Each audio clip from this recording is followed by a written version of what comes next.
Merci Monsieur le Président, chers collègues. Il y a 30 ans, quasiment jour pour jour, alors que nous tenons notre assemblée plénière au Havre, Antoine Rufenacht était élu maire de cette ville. C'était le point de départ d'une véritable transformation.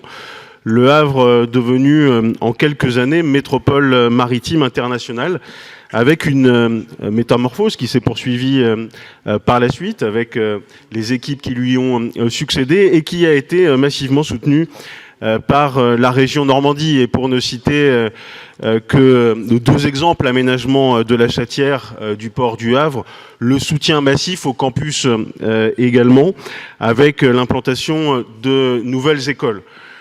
Antoine Rufenacht, dans le contexte que nous connaissons aujourd'hui, nous inspire. Il est le modèle d'une volonté politique qui transforme concrètement le quotidien de nos concitoyens, qui permet, là aussi très concrètement, de changer une trajectoire de développement, de changer en profondeur l'image et le rayonnement d'une ville.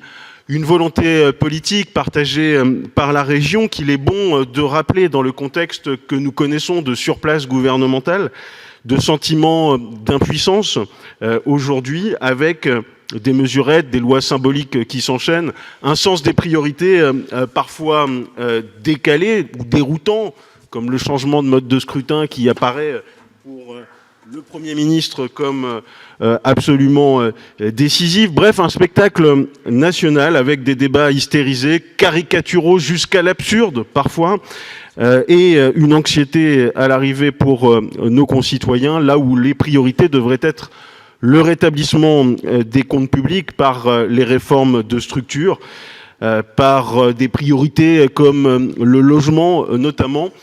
Et nous ouvrons traditionnellement avec le cycle budgétaire national la période du concours Lépine des nouvelles propositions de prélèvements obligatoires. Et c'est dans ce contexte que la région doit élaborer son budget dans cette période d'incertitude. Il est bon de rappeler dans ce contexte national et international tourmenté que les collectivités qui sont pourtant dans le viseur tiennent bon. C'est le cas de la région qui bouge, qui se développe et qui apparaît de plus en plus comme un pôle de stabilité. Le cycle budgétaire qui sera tout à l'heure à l'ordre du jour avec le compte financier permet de bien montrer les priorités qui sont celles de la région, avec un niveau d'investissement très élevé, une dette qui est contenue, comme le président l'a rappelé tout à l'heure, et des dépenses de fonctionnement qui sont maîtrisées. Contrat de territoire après contrat de territoire, depuis la dernière assemblée plénière, on mesure le niveau d'investissement de la région sur les territoires avec des équipements structurants, mais également des équipements de proximité qui sont financés. Pourquoi la région choisit l'investissement comme priorité ? Eh bien, tout simplement parce qu'elle est aussi consciente de sa fragilité démographique et sa priorité d'investir, elle est vitale pour notre avenir. Investir massivement, comme nous le faisons sur l'enseignement supérieur, installer ou contribuer à installer de nouvelles écoles d'ingénieurs partout sur le territoire de la Normandie participe précisément à la volonté de retourner la démographie dont Laurent Bonneter a rappelé tout à l'heure d'ailleurs qu'elle présentait des signes aujourd'hui plus encourageants. C'est la même logique qui participe au financement massif de la santé, je pense au plan Ségur de 200 millions, ou à l'ensemble des actions que nous soutenons pour l'attractivité, pour servir l'attractivité de la région, le désenclavement numérique, les grandes infrastructures. Et oui, en effet, la ligne nouvelle Paris-Normandie dont il a été question, je n'y reviens pas dans l'ensemble des propos liminaires depuis ce matin, et que sur l'ensemble de ces bandes, nous partageons comme une priorité. Nous le faisons parce que nous sommes conscients de nos fragilités démographiques, mais parce que nous sommes aussi certains des perspectives considérables qui sont les nôtres. Aucune région en France aujourd'hui ne peut se prévaloir de projets d'intérêt national comme celui de Penly ou comme celui d'Aval du Futur dans le Cotentin, avec des dizaines de milliers d'emplois à la clé dans les prochaines années, des emplois que la région prépare activement avec un plan de formation. Et ce parce que la région investit dans les énergies. La proposition de loi de Daniel Gremillet permet d'ailleurs, et celle qui est discutée en ce moment, permet de porter un souffle là où la PPE se fait attendre, puisqu'elle pose une réflexion stratégique sur le mix énergétique décarboné. Alors, la polémique qui a été entretenue et dont il a été question dans les propos liminaires, je pense, doit être regardé aussi du point de vue de ceux qui se disent spécialistes des questions énergétiques dans la région et qui pourtant n'ont pas trouvé bon d'être en séance la semaine dernière. Je pense à des députés écologistes, socialistes, qui, bien que, je le disais, se revendiquant comme experts de ces questions de développement durable, eh bien, ne siégeaient pas dans l'hémicycle au moment de ce débat. Je pense qu'il faut aussi relativiser une polémique qui s'éteindra dans quelques jours au moment d'une autre lecture qui corrigera les choses. Mais je crois que le débat sur l'énergie, je pense qu'on peut se le permettre sans se caricaturer. Oui, je pense que certains chiffres doivent être rappelés et que ces chiffres, notamment sur la capacité aujourd'hui qui est celle de la France d'exporter, elle exporte aussi à la France de l'énergie avec à perte.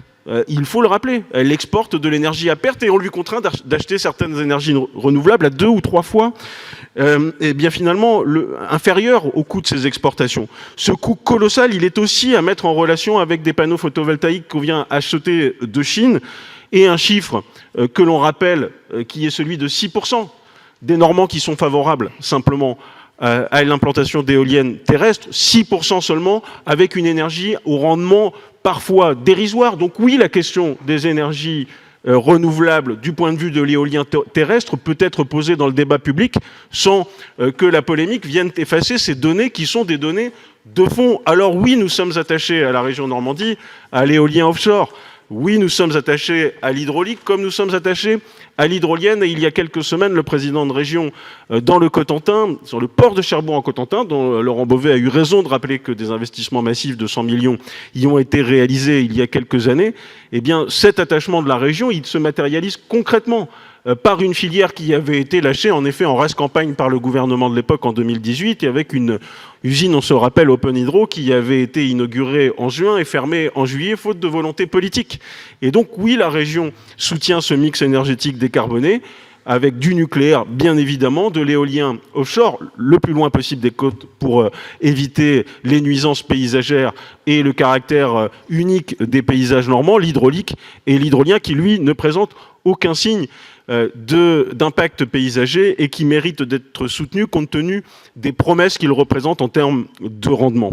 Alors l'attractivité de notre région, elle passe par l'énergie et le soutien à la filière d'énergie décarbonée. Elle passe par une stratégie d'attractivité qui doit être là aussi accompagnée et soutenue.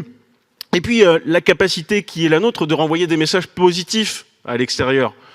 Parfois, quand on entend certains discours, on se dit qu'il faut être motivé pour venir. Quand le pessimisme ambiant parfois semble contaminer certains esprits. À Deauville, il y a quelques semaines, l'Université des territoires normands permettait de rassembler des centaines d'élus dans le caractère tout à fait enthousiasme d'une Normandie fière d'elle-même et de ses racines. D'une Normandie qui précisément se prépare à investir fortement et massivement dans l'année des Normands pour 2027. C'est un événement qui va permettre de dire au monde qui nous sommes, d'où nous venons et ce que nous sommes devenus. Une région qui gagne et qui fait en sorte que les talents soient les bienvenus.